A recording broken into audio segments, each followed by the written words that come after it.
যেন বলার মাত্রই মাল সব উল্টে দিয়েছে, মেরেওছে। ওই কান ধরে ওটবস করেছি, বাক্স লাদ মেরে ফেলে দিয়েছি। লাস্টে বলতে নাম কি বল, আর বল নাম তো মিথ্যে বলা যাবে না।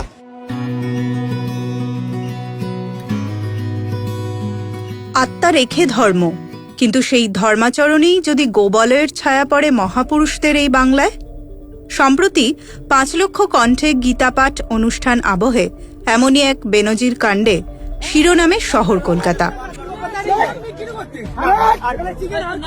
গীতাপাঠ অনুষ্ঠানে কেন আমিষ খাবার বিক্রি, এই প্রশ্নেই বিক্রেতার ওপর চড়াও অনুষ্ঠানে অংশগ্রহণকারীরা। ভাইরাল চিকেন প্যাটিস বিক্রেতাকে হেনস্থার ভিডিও। যদিও ওই ভিডিওর সত্যতা সংবাদ প্রতিদিন ডিজিটাল যাচাই করেনি, তবে আমরাও খতিয়ে দেখলাম কি ঘটেছিল আসলে। কি বলছেন ওই চিকেন প্যাটিস বিক্রেতা? বলেছিল চিকেন প্যাটিস আচ্ছা আছে চিকেন প্যাটিস, যেন বলার মাত্রই মাল সব উল্টে দিয়েছে। কেন এখানে মাল লাগিয়েছিস, উল্টো পাল্টা কথাবার্তা। আমি স্যার আমি তো জানি না, আমরা ব্যবসা করছি, খাই, প্রতি মিটিং বলো, প্রোগ্রাম বলো, খেলা হোক, সব জায়গায় আমরা যাই না। এখানে কে লাগাতে বলেছে আমি দেখুন আমরা জানি না, আমরা এখানে ব্যবসা করতে এসেছি, আমরা জানো তো, সব নিজেরা বানাই নিজেরা।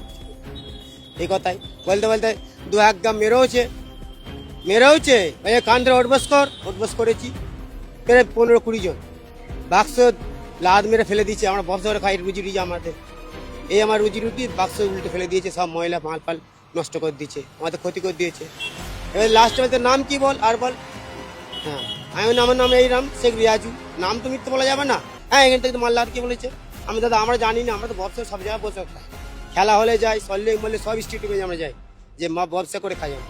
এইখানে তোমাদের গীতা পাঠ হচ্ছে, আমি মানে কারো ক্ষতি করিনি, বলতে দাদা ভাই বিক্রি করিনি, চলে যাস, ঠিক আছে। আপনার নামটা বলার পর কি বেশি আপনার উপর চড়া হয়েছিল? হ্যাঁ নাম বলার পরে আবার সব জাতি বা কিছু মাল ফেলে গেল, তারপর সব মাল ফেলে দিল নাম বলার পর। কিন্তু আপনার নামটা? হ্যাঁ আমার নাম শেখ রিয়াজুল বলেছেন, শেখ রিয়াজু। এই নাম ভুল বলছি না, নাম ভুলবো কেন, আমার নাম যেটা একটাই বলবো, নাম ভুল বলে আমার নাম। কতদিন ধরে ব্যবসা করছেন? ব্যবসা করছি 20 বছর। তখন এরকম সমস্যা না এরকম সমান হয়নি, কারখানাকে কোম্পানিকে বলছে ব্যাপার, আমার জ্ঞান আমার লাইফ হয়নি, লাইফ এরকম হয়ে গেল। যখনই আপনাকে এরকম ভাবে জিজ্ঞাসা করে ফেলে দেওয়া হলো, তখন কি আপনি বলেছিলেন যে আমি এখান থেকে চলে যাবো বা কি কিছু? হ্যাঁ আমি বলেছি চলে যাচ্ছি, তো মাল ফাল নিয়ে। এই আরো কিছু লোক যায় না, মাল সব ফেলে দেয়, একটা মাল রাখ ই করে, সব মাল ছড়িয়ে ফাইডে শেষ করে দিয়েছি। ক্ষতি হলো? ক্ষতি চাচ্ছি 4টা মতো, 4টা মতো ক্ষতি হয়েছে। হয়তো মাল তো কালকে শুরু জানো প্রোগ্রাম আছে, মাল যা তুলি বেশি মাল তুলি জানো, সব নষ্ট। শুধু কি এটা আপনার সাথেই হয়েছে নাকি? না আরো লোক ছিল, সবাই সব ক্ষতি করেছে, সব প্যাট চালিয়ে ফেলে দিয়েছে, 8-10 প্যাট চালা সবাই প্যাট ফেলে দিয়েছে, নষ্ট করে দিয়েছে। লাথি কিল কান ধরে উঠবোস? হ্যাঁ মারধর পড়েছে, আমাকে 2-4 গ্রাম মারলো। আমি দেখুন দাদা আমরা ভুল করেছি, তাহলে মার খেতে হয়েছে, কান্দে উঠবস করেছি। আমাদের লাইফে আমরা কোনোদিন হয় না, আমাদের ব্যবসা করছি 20 বছর ব্যবসা করছি, কেউ কিছু বলে না আমাদেরকে। পুলিশরা বলে ঠিক আছে, পুলিশরা খুব বলে, তাহলে পুলিশ ওখানে থাকে না, ফাঁকাই লাগতেছে। কি আপনাদের উপর এর আগেও তো একাধিকবার ওরকম জায়গায় প্রোগ্রাম হয়েছে? কিছু বলেনি, আগেও প্রোগ্রাম হয়েছে, করেছি কিছু মানে এই কালকে প্রোগ্রামে আমি পয়সা অনেক কষ্ট হয়েছে, মালধর তো গেছে, সব নষ্ট হয়েছে, মারধরও খেনু আমার এরকম জ্ঞানে হয়নি। তো ব্যবসা করছি 20 বছর, কোনো কথা বলে না কেউ আজ পর্যন্ত, কোনো পুলিশরা আমাদের কথা বলেনি যে ব্যবসা খাচ্ছে ঠিক আছে, এরকম কথাবার্তা। কালকে মালও ফেললো, নিজের মাল ফেলা মানে একটা লুস্কান হয়ে মানে কত ক্ষতি, বুঝতে পারছেন তো। আমার রোজ খেতে খায়, রোজ আমাদের বাচ্চারা ছেলেরা পুলেরা খাওয়া দাওয়া করে, এতিন তো সব কিছু রুজি ফ্যামিলি আমার 2 জন, ছেলে পুলে 3 জন। আপনি একাই? হ্যাঁ আমি একাই খাই। আমাকে যদি ভালো মুখে বলতো যেখানে সরে যাও না, ধর্মীয় অনুষ্ঠান হচ্ছে মাল লাগাও না, তাহলে আমি লাগাতাম না, মাল তুললে পালাতাম।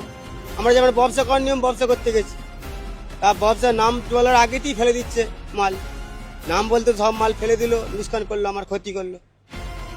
আমরা খালি গামছা বন্ধ ফেলে দিয়েছে, খালি মাথায় মাথায় করে বাক্স লেগেছে।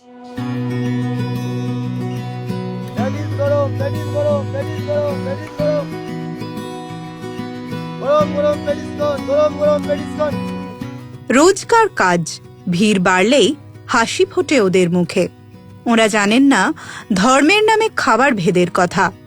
এদিনও হয়তো লাভের আশা নিয়েই বিক্রিতে ব্যস্ত ছিলেন তিনি, কিন্তু